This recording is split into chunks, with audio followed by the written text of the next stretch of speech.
on voulait s'intéresser à la sociologie, tu dis que beaucoup de sociologues sont morts. Est-ce que tu et qu'autrement il faut être très dans le domaine.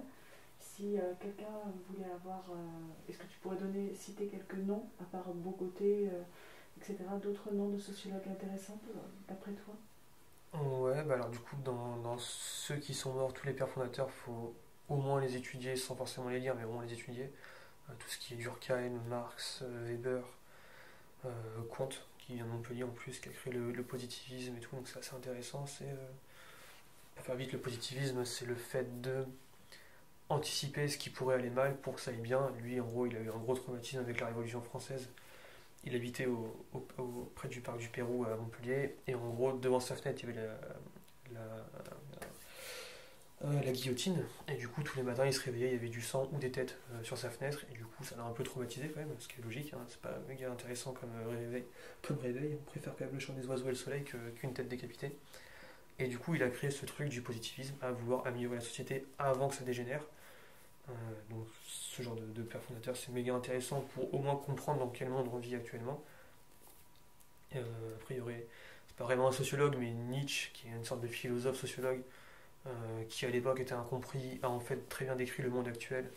Donc, ça serait intéressant à lire. Et parmi ceux qui sont vraiment encore en vie, il y aurait effectivement Mathieu Bocoté qui est intéressant, mais il faut prendre le recul politique nécessaire parce qu'il reste quand même souverainiste et très à droite, voire zémourien dans certains projets.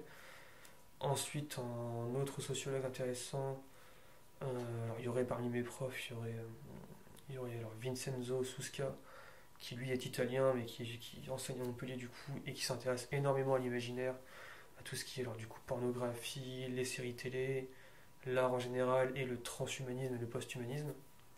Donc pareil, il faut faire abstraction du fait que ça reste de l'imaginaire, donc voilà, faut pas.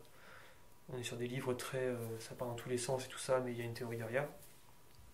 Après, il y aurait qui d'autre en personnalité intéressante. Le petit souci qu'on a aujourd'hui en sociologie, c'est que les chercheurs. Alors, il y a Edgar Morin qui est encore en vie. Peut-être que quand vous verrez cette vidéo, il ne le sera plus parce qu'il a déjà 101 ans, donc à tout moment c'est fini. Mais qui est très intéressant, qui a fait, je sais pas, il doit être à un ou deux livres par an donc, depuis des années, donc lui, il y a un gros sujet. Il y a Michel Maffezoli aussi, qui est sur l'imaginaire, qui est toujours en vie, qui est un de ceux que j'ai rencontré d'ailleurs en plus pour mes études.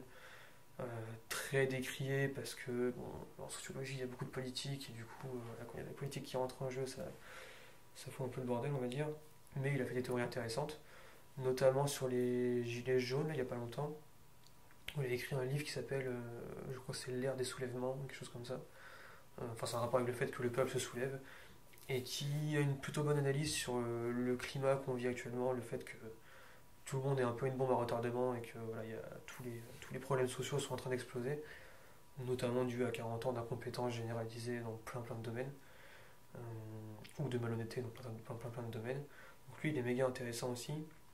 Et après, je sais qu'il y a Laurent Muccelli qui est pas mal aimé dans le milieu. Moi perso, je l'aime pas parce que ce qu'il dit, il y a beaucoup de conneries qui sont pas fondées sur des recherches scientifiques réelles.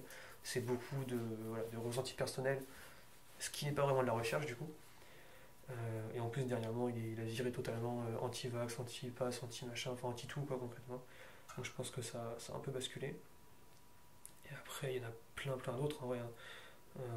L'avantage, c'est qu'il y a plein de générations de jeunes profs aussi qui vont pas tarder. Enfin, je sais qu'ils ont déjà écrit, et logiquement, d'ici 2 3 ans, ça sera publié. Donc il y en aura plein à suivre, tout ce qui est Gardener, Thierry Blin, ce genre de personnes.